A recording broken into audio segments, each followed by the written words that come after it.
All we leave behind is a chillingly honest account by veteran journalist Carol Off about an interview that wasn't like any other.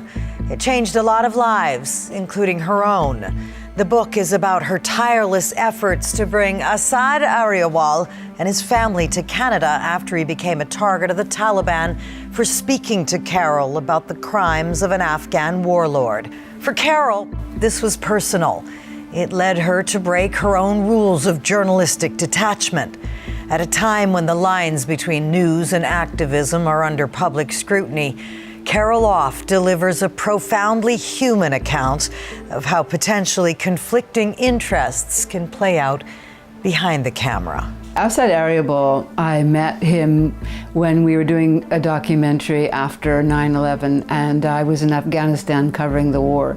And I wanted to do an expose on the warlords. He said, I will tell you everything I know. And so I got a brilliant interview, and he became the principal character in a documentary I made, and that was supposed to be it. When you interview someone and you put that on the air, that interview has consequences. When you're seen talking to somebody, you're talking to a farmer in his field, and the neighbors all see that he's talking to a Western journalist. That has consequences, right?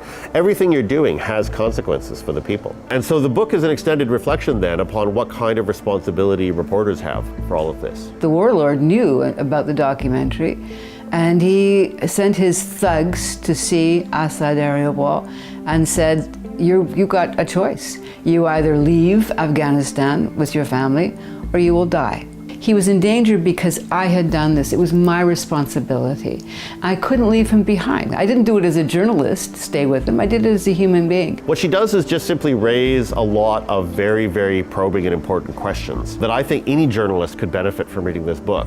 And then to think, for yourself about whether or not you agree with the actions that she took pursuant to those questions.